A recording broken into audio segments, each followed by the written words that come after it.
Shalom Bapak Ibu Saudara yang terkasih di dalam Tuhan, teman-teman pelayanan yang ada di Rumah Sakit Panti Waluyo. Semoga tetap kuat, tetap semangat dalam melayani Tuhan. Dan terima kasih untuk waktu yang sudah diberikan kepada saya. Pada kesempatan ini saya diperkenankan untuk melayani firman Tuhan. Sebelum kita mendengarkan firman-Nya, mari bersama-sama kita menghadap Tuhan di dalam doa. Kita berdoa. Puji dan syukur kami naikkan kepadamu Tuhan, karena Engkau senantiasa menolong kami, memberikan kekuatan, kesehatan, dan sukacita. Di tengah pelayanan dan tantangan pelayanan kami boleh bersyukur karena cinta kasih-Mu yang memampukan kami terus menghadirkan karya Tuhan bagi sesama kami. Pada kesempatan ini ketika kami bersekutu di hadapan-Mu, dan saat kami hendak mendengarkan firman-Mu, kami mohon berkat Tuhan. Kiranya Engkau memampukan kami menjadi pendengar dan pelaku firman. Setia di dalam menjalani, setia di dalam menghadirkan karya Tuhan, supaya kebenaran Tuhanlah yang selalu hadir dalam diri kami, melalui pekerjaan kami, melalui rekan-rekan kami, dan melalui masyarakat yang membutuhkan pelayanan di tempat ini. Roh Kudus kiranya menuntun kami semua termasuk hamba-Mu yang Tuhan perkenankan untuk memberitakannya. Dalam nama-Mu Tuhan Yesus kami berdoa. Amin.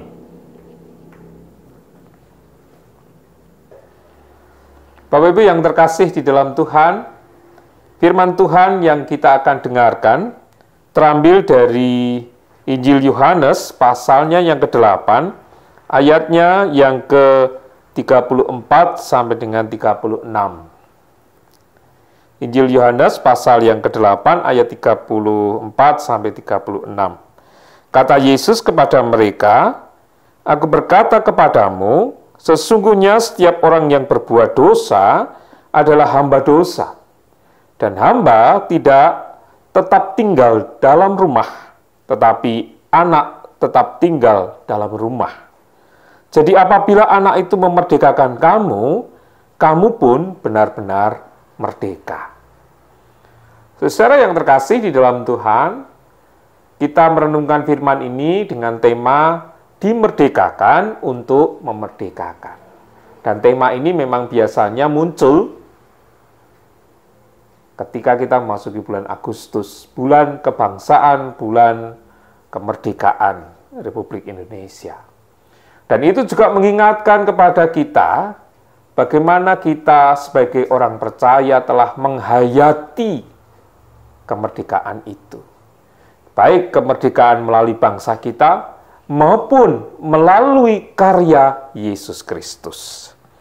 Sebab kenyataannya, kalau kita berbicara tentang kondisi bangsa, jika itu dikaitkan dengan 5 sila, tentu kita masih berproses dan itu proses panjang. Demikian pula sebenarnya dalam hidup dan kehidupan kita sebagai orang percaya. Sekalipun kita merdeka, namun apakah betul kita telah merdeka? Nah, dalam KBBI, kata merdeka itu ada beberapa arti. Yang pertama berkaitan dengan bebas. Kondisi yang bebas, tidak ada tekanan dan sebagainya. Yang kedua berkaitan dengan soal kemandirian. Bagaimana ia bertanggung jawab terhadap apapun yang ia lakukan. Sebenarnya ada satu lagi, tetapi berkaitan dengan tema ini, saya mengambil dan mengaitkannya dua itu. Nah, saudara yang terkasih, bacaan kita, kalau kita membaca dari ayat pertama sampai dengan ayat yang ke-36, konteksnya adalah ketika Yesus berhadapan dengan orang banyak. Waktu itu seperti yang dikatakan dalam ayat yang pertama dan kedua, lalu mereka pulang masing-masing ke rumahnya. Tetapi Yesus pergi ke Bukit Zaitun. Pagi-pagi benar ia berada lagi di bait Allah dan seluruh rakyat datang kepadanya. Ia duduk dan mengajar mereka. Konteksnya ia duduk dan mengajar mereka di bait Allah. Banyak orang mendengar, banyak orang berdatangan. Termasuk di dalamnya kalau ayat kita baca selanjutnya, ahli Taurat dan Farisi. Apakah mereka mendengar murni? Tidak. Ya. Mereka justru ingin mencoba Yesus. Kita bisa lihat ketika Yesus sedang mengajar, mereka membawa seorang perempuan yang kedapatan berzinah. Lalu mereka menguji Tuhan, apakah Yesus juga akan menjalankan hukum Taurat? Dalam Keluaran atau dalam Imamat disebutkan bahwa kalau orang kedapatan berzina, mereka akan dihukum sampai mati melalui hukum rajam. Hukum dilempari batu sampai mati. Apakah Yesus akan begitu? Ternyata saudara yang terkasih, Tuhan Yesus tidak menanggapi mereka. Justru malah dia berkata, barang siapa di antara kamu tidak berdosa, hendaklah ia yang pertama melemparkan batu kepada perempuan itu. Dan apa yang terjadi? Satu persatu orang yang menantang dia, orang yang menguji dia, lalu mundur. Setelah itu Tuhan Yesus berkata kepada perempuan itu, "Hai perempuan, di manakah mereka? Tidak adakah seorang yang menghukum engkau?" Jawabnya, "Tidak ada Tuhan." Lalu Tuhan mengatakan, "Aku pun tidak menghukum engkau. Pergilah dan jangan berbuat dosa lagi mulai dari sekarang." Ya. Tuhan mengingatkan bahwa ia tidak akan menghukum. Yang kedua, ketika ia mengatakan dirinya tentang terang dunia. Dan yang ketiga, ketika ia mengatakan dirinya itu bukan dari dunia ini. Tidak ada orang yang percaya. Ya. Termasuk khususnya ahli Taurat dan Farisi tidak percaya. Mereka tidak memahami siapa Yesus. Tuhan Yesus mengatakan, kalau kamu tidak memahami siapa aku, kamu pun tidak akan memahami Bapakku. Padahal, jalan satu-satunya, gitu. Kalau dengan kalimat saya, jalan satu-satunya, kamu dapat melihat Bapa kalau kamu percaya pada aku. Saudara yang terkasih di dalam Tuhan, dan melalui pengajaran-pengajaran itu, muaranya adalah bagaimana mereka diajak untuk memahami kehadiran Yesus yang memerdekakan. Memerdekakan dari apa? Memerdekakan dari perbuatan dosa.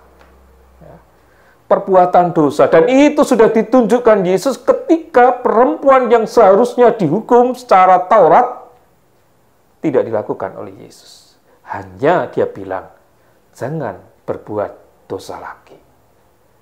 Tuhan mengingatkan bahwa orang yang sudah dimerdekakan, ia lepas dari penderitaan dosa, ia lepas dari hukuman dosa, ia lepas dari kuasa dosa.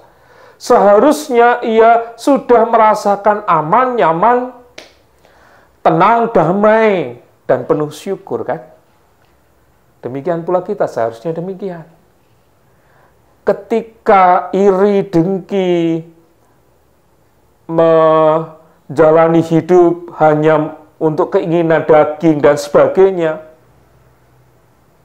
masih ada dalam diri kita, justru kita bertanya, apakah kita sudah merdeka dari perbuatan dosa kita? Ya. Padahal Bapak Ibu Saudara, dalam kehidupan bersama itu riskan untuk melakukan itu, kan? Saya iri loh dengan dia, pada sama-sama karyawan. Loh, dia kok bisa punya ini, punya itu? Sama-sama karyawan, dia kok terus bahagia ya? Dibanding saya. Dia selalu bisa punya senyum untuk semua orang. Kenapa saya tidak? Sudah iri, kan? Nah, kita seringkali begitu, mungkin saja, barangkali begitu ya. Kita seringkali iri pada orang. Kita ingin orang lain tersingkir, kita ingin orang lain jatuh dan sebagainya. Keinginan-keinginan itu yang seharusnya tidak lagi ada dalam hidup dan kehidupan kita sebagai orang percaya. Kenapa? Karena Yesus sudah memerdekakan kita. Jadi kalau orang itu sudah merdeka, hanya ada damai sejahtera, syukur, ucap syukur kepada Tuhan, melakukan yang terbaik untuk Tuhan, menjalankan misi Allah dalam hidup dan kehidupannya apapun yang ia lakukan. Apalagi saudara, kita berada dalam pelayanan. Iri dengki, marah, memendam kepahitan, memendam perasaan tidak suka, jangan sampai kita buai setiap hari. Seharusnya ketika kita melihat rekan kita lebih baik, kita termotivasi untuk juga melakukan hal yang sama.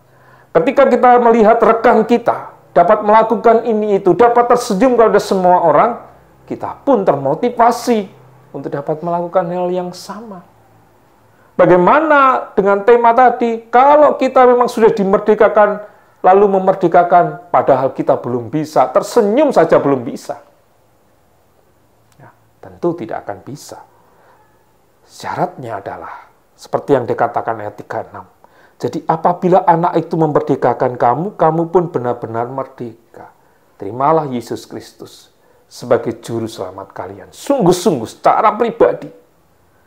Dalam pertobatan, dalam pembaharuan budi. Kalau kita mengamini bahwa Yesus adalah juru selamat, tunjukkan itu dalam kehidupan kita. Tunjukkan itu dalam pekerjaan kita. Karena Yesus yang kita sembah penuh belas kasih, pengampunan, dan selalu punya waktu untuk membagi cinta kasih kepada sesama. Saudara yang terkasih dalam Yesus Kristus, melalui firman ini dan melalui pekerjaan yang kita sudah lakukan setiap hari sampai hari ini, apalagi sebagai rumah sakit Panti Waluyo yang bernafaskan, bercirikan kekristenan. Embel-embel Kristennya itu loh, ya, yang harus kita hayati betul sebagai orang percaya. Supaya apa? Supaya pelayanan kita tidak sama seperti pelayanan dunia. Supaya pelayanan kita tidak hanya karena gaji, tidak karena upah. Tetapi pelayanan kita hanya untuk kemuliaan nama Tuhan. Kalau kita bisa melakukan itu, sungguh setiap pasien yang telah menerima perawatan dari rumah sakit ini akan merasakan bukan hanya obatnya, pelayanan dokternya, dari tangan dokternya, dari tangan perawatnya, bukan. Tapi merasakan jamahan kasih Tuhan. Yesus Kristus yang mereka dapat lihat melalui tutur kata, sikap, dan pelayanan kita.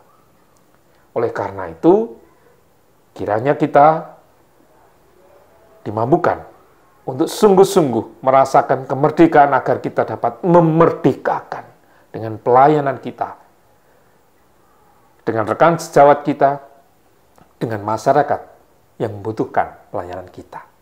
Tuhan Yesus memberkati kita semua. Amin. Bapak Ibu, saudara yang terkasih di dalam Tuhan, setelah bersama kita merenungkan firman-Nya, mari kita menghadap Tuhan di dalam doa. Kita berdoa. Kami bersyukur kepadamu Tuhan atas firman yang telah kami terima. Kami diingatkan, kami disegarkan tentang arti kemerdekaan sebagai orang percaya. Merdeka bukan hanya soal keadaan atau kondisi kami sendiri, tetapi juga soal bagaimana kami dapat melahirkan keadaan yang sudah kami terima ini kepada orang lain, menyatakannya kepada orang lain.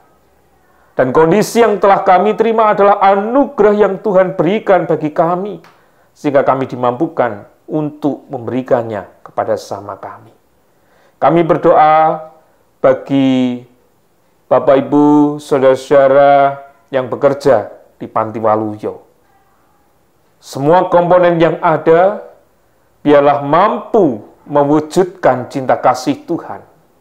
semua komponen yang ada mampu menghadirkan kemerdekaan yang sudah Tuhan berikan itu, supaya pekerjaan kami setiap hari yang penuh dengan tantangan tidak membuat kami merasa tertekan, tidak membuat kami depresi, tetapi justru dimampukan lebih lagi melahirkan karya Tuhan. Oleh karena itu ya Tuhan, setiap kami yang mengaku pengikut Kristus dan dalam pekerjaan yang Tuhan berikan melalui pelayanan rumah sakit ini, mampukan kami untuk menjalaninya dengan syukur. Dan kami berdoa dalam situasi yang sedang kami hadapi saat ini, di mana khususnya dari kami harus melayani pasien COVID bukan perkara mudah, bukan perkara ringan. Kiranya Tuhan menolong, memberkati, dan memampukan, memberikan kekuatan lebih lagi setiap hari, supaya kami tetap dapat melayani masyarakat dengan penuh sukacita. Kami serahkan segala hal yang terjadi dalam rumah sakit Panti Waluyo dan segala aktivitasnya. Masing-masing kami dengan peran kami masing-masing, dengan keahlian kami masing-masing, bersama-sama mewujudkan kerajaan Allah. Kiranya Tuhan berkenan menuntun kami dan memberkati kami. Terselip dosa kesalahan yang kami lakukan ketika kami mendengarkan firman-Mu, kiranya Tuhan mengampuni. Dalam Kristus kami berdoa. Amin. Demikian Bapak Ibu Saudara-saudara yang terkasih, melalui firman Tuhan kiranya kita dimampukan dan diberkati oleh Tuhan. Tuhan kiranya memberkati Bapak Ibu semua. Amin.